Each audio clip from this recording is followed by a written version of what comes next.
Hey, how's it going, everybody? Sarasota Tim coming to you from Nathan Benderson Park here at the tower.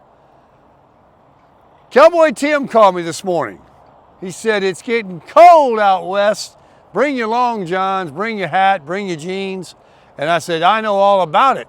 It's 67 degrees right here. And let me tell you something. That's cold. I'm a little cold. The sun is out. It's a beautiful day here in Sarasota, Florida.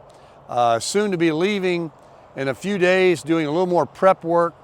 I just want to make this a quick one. I'm going to get some miles in, some steps, because last night I watched the big time Tyson, Jake Paul fight. And I knew that was a fake fight at the end. I didn't know it until the very end. But when Paul, is that his name? When he stopped 10 seconds before the fight was over and bowed to him, and basically Tyson took his hand out and shook hands, and the bell hadn't even rung yet. And plus they danced around the ring for 2 minutes only instead of 3-minute rounds to make it look like one of them were saving their energy to go for the big knockout. I mean, on and on and on. But I had to sit there all night and endure the 3 fights prior, which was, in my opinion, the females were the most, vicious, man. There were some fights there, buddy. That was fighting. If you watched any of those 3 prior to the Tyson fight, that's what boxing and fighting was. What we saw with Tyson, and I was pulling for Tyson. I wanted the 30-second knockout. But that was an exhibition. That was purely a marketing ploy for both of them to line their pockets and for Netflix to gain new subscriptions and whatever. And it worked geniusly. I got nothing against it. I enjoyed it, but I was disappointed in the fact that, I really thought it was supposed to be a real fight. Now, this is of my opinion and of the opinions of others on YouTube, that was not real. I don't think so. I know he's almost 60 years old, but, and then the other guy, he looked like he was winded, but they spared each other. And then there was a love fest at the very end where during the beginning of it, of course, Paul, Jake, he was talking trash about what he was going to do to him. And then, of course, Tyson with the infamous slap during the promo of the fight. So it was excellent marketing. And those poor souls that had to sit there, like myself, in front of the TV until midnight before that thing began. And guess who I was watching it with? Fred and Rafaela. I didn't even actually know about it. I had seen some things that pass in on the phone and, and different things about this fight. But I've never been a huge boxing fan. Really a sports fan to a degree is very limited. Football I was into for a while. I have no interest in basketball, hockey. I like golf, of course, but I'm not a big, I don't know the names of everybody. I don't follow football in that respect. And boxing, of course, I watched Tyson when he was in his prime. Of course, I know, all these big names that were in the, in the boxing ring. But as far as the lightweights and stuff like that, I really didn't follow. I was just watching basically the heavyweight people in the boxing. So anyway, that's all that was. Now, what are we going to be doing today? What's going to be happening? Yesterday, let me tell you what I did. I about killed myself in wearing myself out, not literally. I wasn't in any danger, but I went and took the bottle jack out of my new truck, and I jacked up each side of my camper, the Crasher. And I wanted to lube the wheel bearings, but you need to spin the wheels. Watched a few YouTube videos, wanted to do it correctly, went down to Harbor Freight, bought a grease gun, some grease cartridges. I did get cheap on myself and bought the smaller gun with the smaller, skinnier cartridges. Grease is grease. I pumped it out, and I bought 3 more cartridges. because I have 4 wheels, 2 axles on my camper. And the bottle jack that comes with the truck is a bottle jack, but you don't pump it up and down with a crank. It's a twisting thing you do by assembling 2 or 3 pipes together, and then the lug wrench, T-bar, not T-bar, but elbow bar that was real heavy on one side, longer and shorter with a little hole in the middle that you use as like a crank.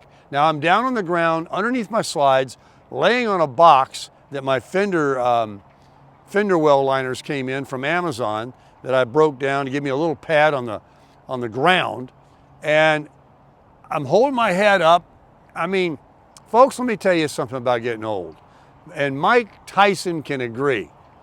You're not gonna stop it. I don't care what you think. You're gonna be feeling it. I was talking about feeling it. Look at the prime here. We've got some of the athletes already practicing and working out for all the different events they'll be having here at the World Champion Rowing that will be going on in December. They're starting to show up from all over the countries. Anyway, I'm getting older. I'm laying on the ground and I'm trying to twist this thing. It takes 57 twists, a half a turn each. And I had to move and articulate in a different way to get the leverage to go around the full turn, to get that bottle jack to go up ever so slightly. I even used some of my orange pads that go below my jack stands to get the bottle highest possible before I started jacking, cranking it up.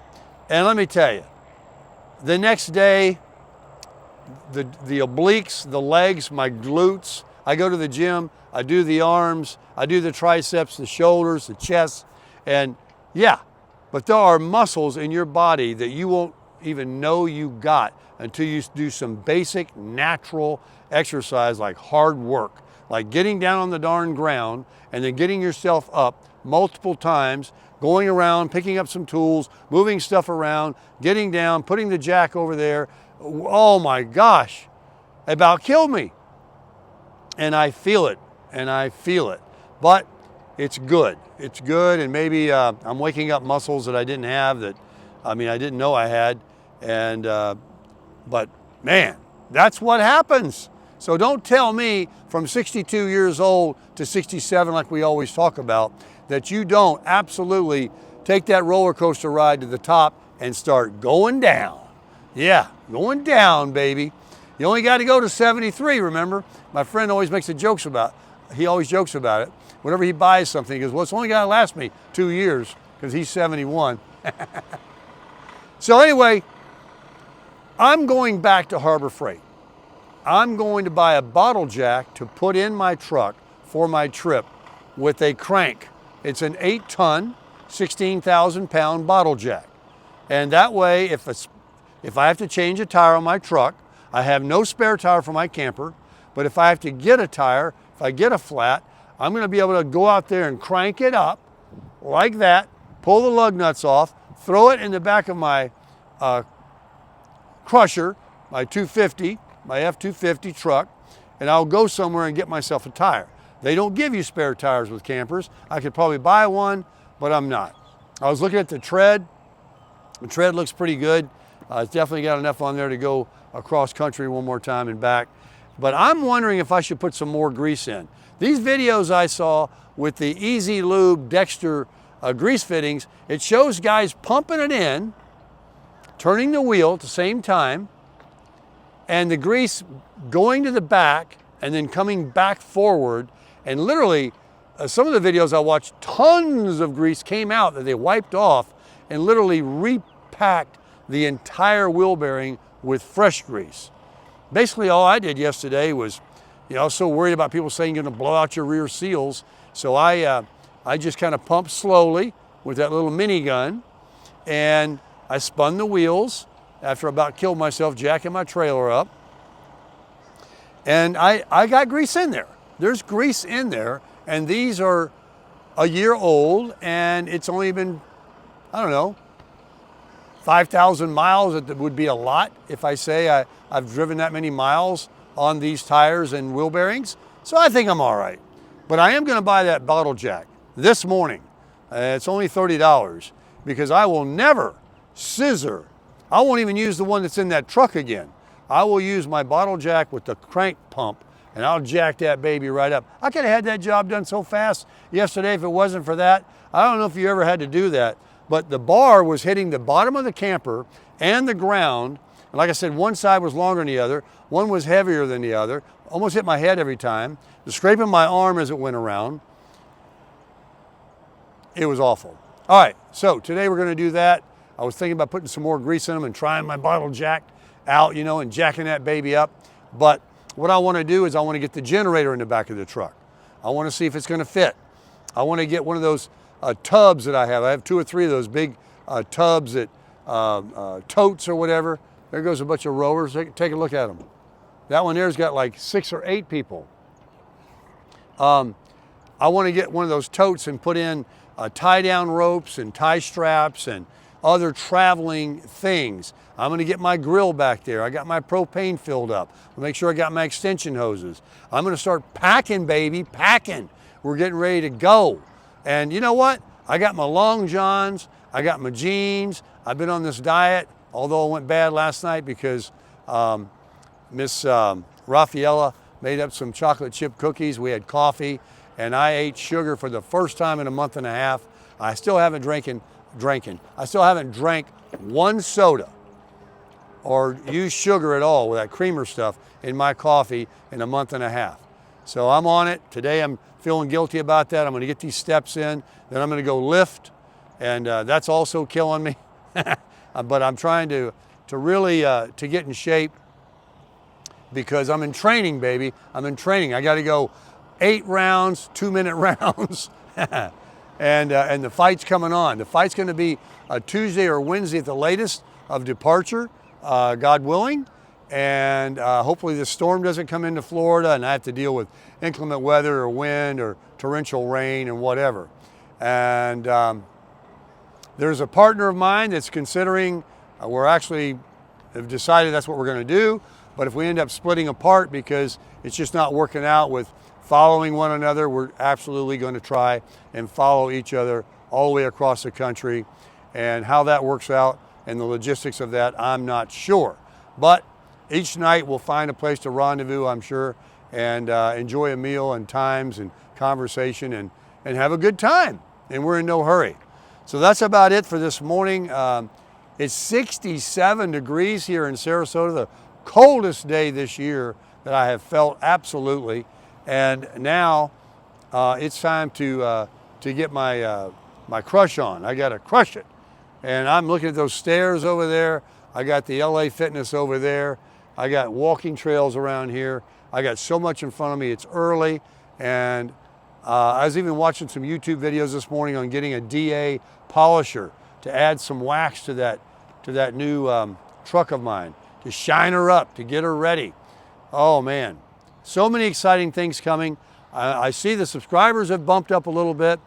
Please check your subscription if you are following my channel, that you are in fact subscribed. Please hit the thumbs up if you like my videos. We're getting ready to do some very exciting videos that a lot of people enjoyed on my last cross-country trip, making steaks in Walmart parking lots, just having a good time, playing some golf, telling some jokes, showing some sceneries, talking about my truck, just talking, you know, just living, just crushing it.